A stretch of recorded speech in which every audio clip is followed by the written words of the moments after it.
We can't say the future without AI. I mean, there's no way around it. 50% of workers now believe AI is going to improve their experience. When I come into the meeting room, I need a way to incorporate my AI with what's going on in the meeting. It's almost a bring your own AI type of a concept. Most of what we do in our day-to-day is going to change significantly. Hear the latest AV trends and predictions in this episode of Crestron's Smarter Spaces podcast on your preferred podcast platform. I will warn you that if you connect with Hinsey on LinkedIn, he does things like use phrases like skibbity riz or something like that. I don't know. Straight fire, bussin', and slay. Bussin'. And now Mitchell's going to cut this and use this as the intro. You realize that now. I know. I feel old. Hope I didn't ice your game, man. No one my age says those words in that order, Mom. Google and Samsung are partnering together for higher-end audio, and Epson sues over lumens. All that and more next on AV Week. This is AV Week, episode 699, recorded Friday, January 10th, 2025. A higher standard. This is AV Week, your weekly wrap-up of the biggest AV news and information we have gathered. My name is Tim Albright. Happy New Year. Welcome back to the show. It's been a couple weeks since we've had a brand new one of these, so thanks so much for joining us. Happy 2025. And with us, talk about the news and information. First and foremost, you know her, you love her, Bren Walker from Kierkegaard. Welcome, ma'am. Hi, Tim. Happy New Year. Great to see you and see everybody else. Good to see you. Good to see you. A young man who will beat me to ISE simply because he lives closer to Barcelona than I do. Justin Dawson from Dublin City University. Welcome, sir. Am I actually going to beat you? Because I arrive on the Monday and you arrive on the Sunday. The joke was you're closer, Justin. I know. What the joke was. Happy New Year. Great to be back. Good to see you, sir. And last but not least, a buddy of mine, almost an old buddy. He's younger than me. So Brad Hinsey from Crestron. Welcome, sir. Thank you, Tim. Always glad to be here with you. Good to see you. So we're going to start off. Actually, we had a number of lawsuits last year. This one actually got settled. Epson sort of kind of won a lumens lawsuit. They secured a settlement with projector manufacturer JmGo over allegedly inflated brightness claims, forcing the company, JmGo, not Epson, to dramatically reduce its advertised specifications across multiple models. According to the settlement announced this week, JmGo will slash the advertised brightness rating on its popular projectors by up to 59%, with one model going from 4,000 to 1,900 lumens, another model going from 3,200 down to 1,300. The agreement requires JmGo to adopt the industry standard ISO 21118 measurement system, a move that will, Epson's VP of Consumer Sales says that will help combat misleading marketing practices that have, quote unquote, proliferated on online marketplaces where terms like LED lumens and lamp brightness often confuse consumers trying to compare projector performance. Justin, I'm going to start with you on this. This comes down to what I call text and specs, right? Yeah. A lumen is a number. Do you care what the lumen is, or do you care how bright the actual experience is? We do care about the lumens, and okay. As integrators that sell us end products for our campus, it is very important. Like when I read the stories, I was like, wow, that is more than half of the lumens that they were advertising. Like, and that's, it's false advertising, and it's, to me, Tim, I believe it's the start of what could be a lot more. And I don't just mean projectors, a lot more lawsuits like this? A lot more lawsuits like this. Like the times where you go over to ISE and, I'm not going to name any brands. I'm not going to speculate that any brands do it. But you see 8K projectors or 8K screens, you see 16K screens, and you're going, really? Are you going to prove that it's actually real 4K? We talk about streaming, and and of course the famous one that I brought up last episode that I was on about video bars. Video bars is going to be a big thing over at ISE again. But like all these video bars saying we are doing 4K, but then as the end user, you go, well, how many of these streaming platforms is actually doing 4K, or is it being pushed up? And that's where standards is a very important role. Like you see across the board, Tim, you see MS Team certified, Zoom certified. I think we need to really, really push down and knuckle down hard and go, these are the ISO standards that people have to adhere to. This to me is the days of manufacturers or resellers of manufacturer products being able to like say it does this but it really doesn't. Those are quickly coming to an end, because all it really would take is for everybody designing and integrating AV to talk together the minute you use a product and say it actually does not do this, and for us to have one brain that can tell us those answers, and all of a sudden these like marketing ploys to get you to buy something won't be effective. Going from 4,000 to under 1,500, that's a change in use case. Now I can't use that projector where I plan to use it. It's a pretty big deal. And, I feel like there's certainly entities in the industry that benefit from a lack of standardization, but our users don't. And the perception that AV can't perform is in part because of our lack of consistent standardization, right? I mean, look at the separation of AV and video, audio and video signal. Just that. Yeah. And why we still struggle with trying to keep those synced. I mean, this to me is like, as we use AI more and as there is a general knowledge of what products can and cannot do, those claims are going to be harder to make and they're going to be dispelled much faster. I couldn't agree more. Like this key buzzword that's going to keep on popping up at trade shows, AI. Now, it's going to be a great debate that's going to roll on for years is what is real AI and what is machine learning and so forth. But Brent, like even going on that, Brent and Tim, like I when I read the story, I thought, here just proves how important it is to have a very qualified tech team, whether it be on campus or whether it be in the private sector or whatever, that can go, no, you're talking nonsense. This projector is not doing what it says on the tin. And that's where I go back and say... Hang on. I might be reading more into what you're saying. However, what it appeared you were implying is that AV technicians on college campuses and in corporate spaces have the tools and the techniques to say whether or not something is 5,000 lumens or 4,000 lumens. They should. But they don't. But they should. They simply don't, this is dude. Going back. I know they don't, Tim, but this goes back to... A lot of things should happen. I mean, I'm not saying that you can't tell the difference from your eyes, right? The difference between 5,000 and 4,000 and 1,000 lumens, right? That's... But nobody's got a measurement tool, bud. I mean, they just don't. They might not have the measurement tools, but they should be learning the qualifications to CTS or so forth to learn about how to measure these things. Like, look, I can say that... It's not rocket science. It's not rocket science. But not, I could, right? I'm just saying they don't simply have the tools to do so. I mean, Tim, I'll go a step further and be very controversial and go, how many integrators, both private and public sector, do you see using light meters when they go into a room? Very few.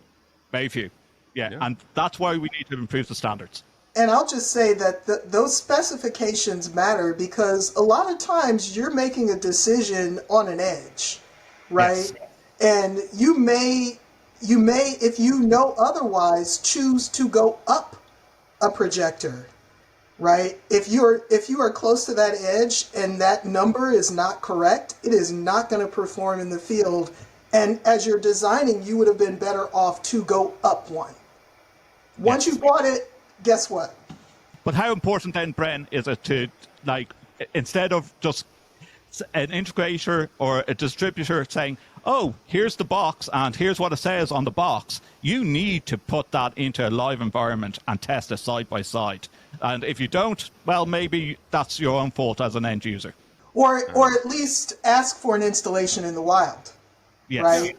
Even if you're not going to put it in your space, Nobody has a space, so few spaces are so unusual that you shouldn't be able to have some place within 100 miles that is using that projector that you're thinking about in a similar condition.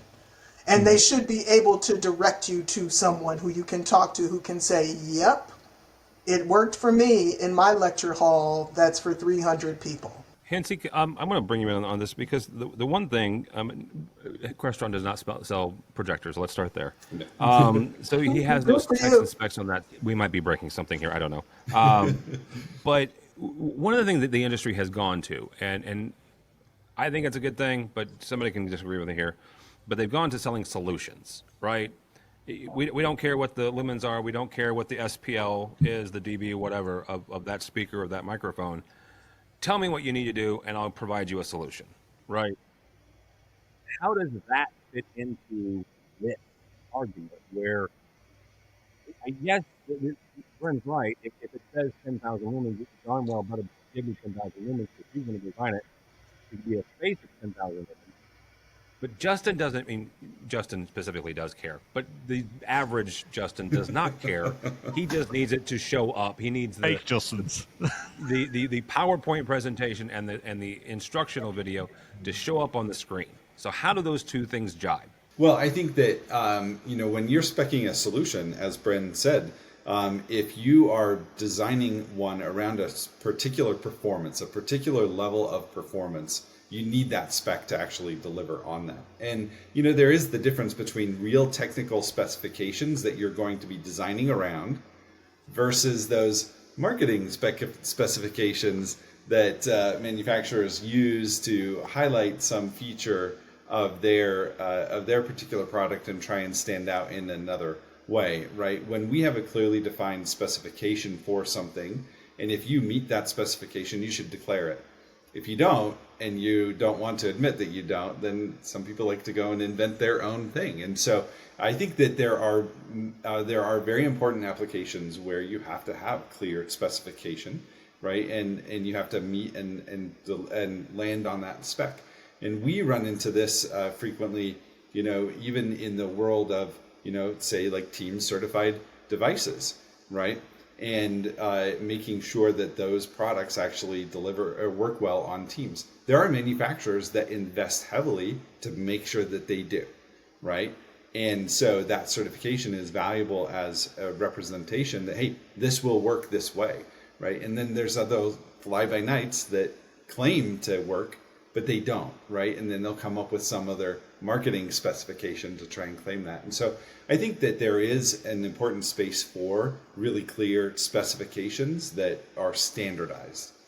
Now, there are times and places where maybe you don't need to all adhere because there's still an arms race to develop that technology, to develop the best approach. So I wouldn't say that we need standards for everything, but there are certain very clear areas where you should have specific standards that people adhere to consistently. And Tim, I'll say that even though that IT end user or AV end user is buying a solution to the physical plant, they're buying hardware, right? Okay. And that solution that hardware may be used in that solution for a year or 18 months or whatever, and then maybe whoever the solution is based on platform's now gone, and guess what I'm doing? I'm breaking all that stuff down and reusing it in a different way. So even though that person trying to solve the PowerPoint presentation in the immediate term, they're still buying a piece of hardware that is supposed to deliver on a manufacturer promise. All right. I will leverage an old friend of mine's saying about standards, and then we can move on. The nice thing about standards is there's so many to choose from. So we can leave it at that. Lex story comes to us actually from a whole bunch of different places. Samsung and Google have teamed up. We're recording this on Friday the 10th. Quite frankly, there's a whole lot that came out of CES, and I almost did that story. And I'm like, there's too much to go through. I'm actually going to kick it to Matt Scott and the ResiWeek show. I might pick one up next week. But this is kind of a cool thing, though. Samsung and Google, they've teamed up. They're integrating. So Samsung is technically the one integrating Eclipsa audio It is a 3D audio technology co-developed with Google across its 2025 display lineup, Samsung's display lineup. The new system, which gives content creators control over spatial audio elements, including sound positioning and environmental reflections, it marks Samsung's latest push to dominate their premium display market. The two tech giants are also partnering, this is another standard, with the Telecommunications Technology Association. They're crafting a certification program, ensuring consistent quality standards for Eclipsa audio-enabled devices. Bren, you are one of the more smartest people that I know when it comes to this space. That was a weird way to say space because it's also audio, spatial audio.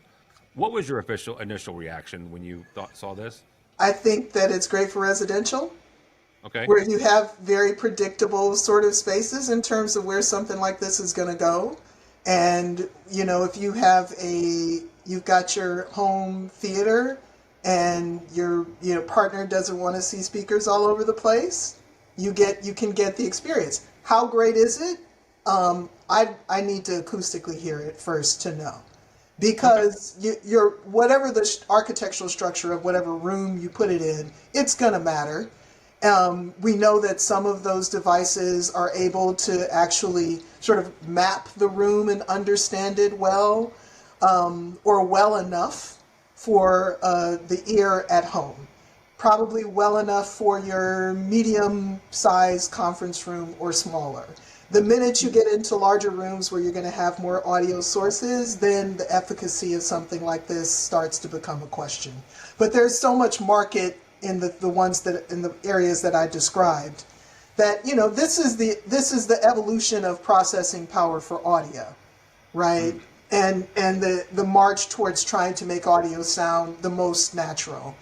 Whether or not creators do much uptake in it, I think it's sort of the same story that we heard about Atmos and about film and all of that. And I haven't seen the latest numbers, but I'd be surprised if more than, 30 or 40% of films are using much more than 15 to 20% of all those other channels. So it's just it's still going to be time for creators to actually expend the effort to do that, which is not a small effort, but it feels very residential to me and maybe slightly resimercial, I guess is what you call it. That's what I call it, and I get in trouble for it. So hey, you can get in trouble with me. Hansi, actually, Bren set me up very well. She didn't know she did. Crestron sits right in the middle of residential and commercial. You and I have both watched things start in residential that were really, really cool, and Bren mentioned one of them, Atmos, that folks for a minute were like, oh my gosh, this would be fantastic in a conference room. And she's not wrong, where I don't know of but 2 conference rooms in the States, and I don't know everything, but I do know of 2 that have an Atmos system installed. Specific installation, very, very unique use case. When you look at stuff like this that is very much resi-centered, how much do you see Google and Samsung getting together in other aspects, because they both have commercial AV and commercial IT interests? Yeah, I think this is an interesting one. We'll see, though, if it gets traction, right? Like Bren is saying, if it gets fully leveraged and put out there. I think one of the things that is interesting about this particular thing is that this is open source, too. This is an open source spec versus some of the closed source by like Dolby, which I think is an interesting move. I mean, that's certainly consistent with Google's move. They're very well familiar with going out there in open source and compete against these proprietary things. So we'll see if that helps encourage the further proliferation of the product because it is open source. But until you really get that full adoption across the full ecosystem of full solution and the content and that full engagement, it really could still kind of keep it in that resi space more so than moving all the way over into commercial. It's also going to be critical to understand how you mix for it. Because if mixing for it is a pain in the butt, people aren't going to bother, Yeah, there are 100 years ago when I was messing around in Pro Tools, and I say messing around, I taught Pro Tools. That was one of the aspects that was both fascinating and terrifying to me, which was mixing for surround sound at the time, which was 7.1, 7.2. That still scared the you-know-what out of me, even back then. And this is 20 years ago now. So yeah, I can't imagine mixing for this, Brent. There's no way. It'd be great for gameplay. It fits in automatically with gameplay. Yep. And in gameplay, they can invest the time and energy to mix for that, right? And they can optimize for that. In a lot of conference rooms and those other kinds of settings, you don't have the time to do that kind of mixing, right? Now AI can certainly help and simulate some of that mixing, take some of the burden off of mixing for that per se. And so I think that's another reason why it will kind of really dominate in Resi and may find it harder to have applicability in the commercial space, because in Resi, the content that you're consuming is so often built in a way that would justify that kind of deliberate mixing and design, right? Games and movies and all of that kind of content, where in commercial spaces, especially in meeting rooms, it's more live and it's an ad hoc meeting, right? And you're brainstorming on how do you fluff the specs on this new product because it doesn't actually stand out, right? And you don't need mixing for that. So I think that will keep it less adopted in the commercial space, but I think it is pretty interesting on the Resi space.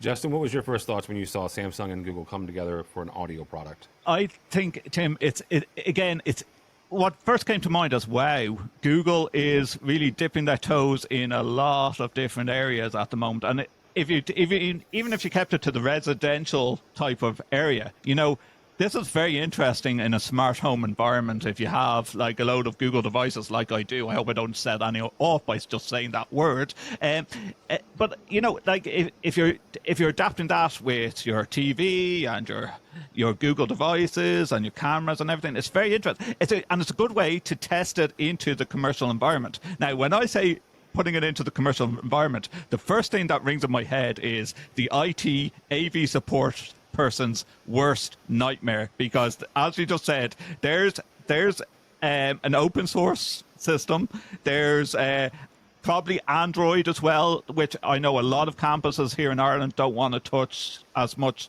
as a programming perspective. So yeah, it's nice to see that they're testing it out in residential. It's good to see that Google isn't trying to do this on their own, because there's a lot of times in the past where Google has brought out a product, they haven't put in the development hundreds in the pack. Yeah, hundreds, if not thousands. So it's nice to see that they're teaming up with Samsung. It's interesting to watch. Yeah, it's one to watch for the future. Well, Samsung has the sales channel, right? Yes, yeah. True. And the hardware in the room, right? And that hardware is so important to that last mile delivery. It's one thing to publish a spec and make it open source and then hope the world embraces it. But until it actually gets embedded in a piece of hardware that is in front of people, it doesn't really matter. So I think it does make a lot of sense for them to do it together. And really, until people who do this sort of audio really kick that open source,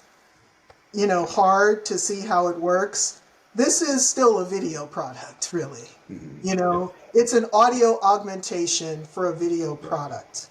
Whether or not that is actually an audio product that you're going to really develop mixes for, is a question that I have. I want to see it first and see how people use it to know that it is truly an audio product versus just being enhanced audio for a display. All right, that'll be a good place to stop. It'll be it's a great first one for the year, so I appreciate you guys.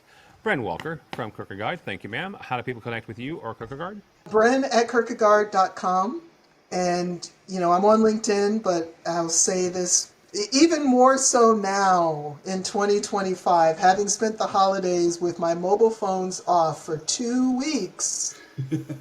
Do not be surprised if I don't message you back right away. But I'm going to try to be more present on LinkedIn in 25. I am not on any other socials, and the way they're going, I can't see a reason to be. So, I am with Bren there. I did spend the holidays pretty much unplugged. Mr. Dawson, thank you, sir. How do people connect with you? Thank you for having me on again, Tim. You can visit my website, www.justinordawson.com. I'm on most of the socials. I've actually tipped into TikTok only recently, but I don't post there. I'm just looking. I've gone down that dangerous rabbit hole. Get off. You're fine. And of course, and I will be at ISE as well. I will be around with a microphone and camera. If you see me, do stop me. And if I'm resting, I will be resting at the HETMA booth, the Higher Education Technology Managers Alliance, where I have been put as a European executive. So we're going into Europe. So please come talk to us. If you're working higher ed in Europe, please do come by the HETMA booth. HETMA rules. Joe will give you an extra beer for that. It's true. Mr. Hensey, thank you, sir. How do people connect with you or Crestron? Crestron.com, certainly. I'm also on LinkedIn as Brad Hensey. And then if you're at ISE, please stop by the booth. Say hello to me. We are in Hall 3. H300 is our booth. You can't miss it, though, once you get into Hall 3. So hope to see you at ISE. I will warn you that if you connect with Hensey on LinkedIn, he does things like use phrases like skibbity riz or something like that. Straight fire, bussin', and slay. Bussin'. And now Mitchell's going to cut this and use this as the intro. You realize that now. I know. I feel old. You should definitely drop a link into it. We're not going to talk about Shaq breaking the video We're not going to talk about Mitchell. Put a link into Shaq. Shaq broke an LED board. Like, you can't have redundancy stuff, Tim, and have stupid people bang the wall and then just go, "Can you fix this?" Yeah, I think it's the reality of technology everywhere. We're going to have to deal with more and more of this. Yeah, and AI can't even fix stupid either. Nope. But it can make it feel, somewhat acceptable. Anyhow, all right. Go follow those folks. Don't follow me on any social media platform. If you'd like, you can. I have started writing things other than AV that you can find on LinkedIn. So that much I will at least promote, and you can find my writings there. But go by the website AVNation.tv, AVNation.tv. You'll find this program and a host of others. Mitchell just put up a brand new State of Control, talking about updates and upgrading your control system. So check that out. If you're going to ISE and you don't know Crestron's super secret code to get a free pass, you can use AVNation's AVNation MAG. That is our code, but we will 100% be going to ISE. You can check out those previews. They have already started. One is with Mr. Brad Hensey. Mr. Blackman's on there as well. But yeah, we'll be there the 4th through the 7th of February. I do not have the registration page done yet, but hopefully by the time that this posts, I will. The tweet up, which will be at HDBaseT's booth, will be from 4:30 until 6 on Tuesday, the 4th. So you can just come hang out with us then. Last thing, our awards, our Reader's Choice Awards are in full swing. Round 2 is starting as we are posting this, so we'll check that out as well. All that and more at AVNation.tv. That's AVNation.tv. Thanks so much for listening. Thank you so much for watching. That is all the time we have for AV Week. The network for the AV industry. What are you listening to? This is AV. This is AVNation. This is AVNation. Hello, this is Steve Greenblatt, host of AVNation's A State of Control podcast. Each month, Rich Fregosa and I explore trending topics related to control programming and automation in the audiovisual industry. We speak with a variety of AV professionals who share their perspectives, knowledge, and experiences. Please join us for this monthly conversation. Check out A State of Control on avnation.tv or wherever you get your podcasts.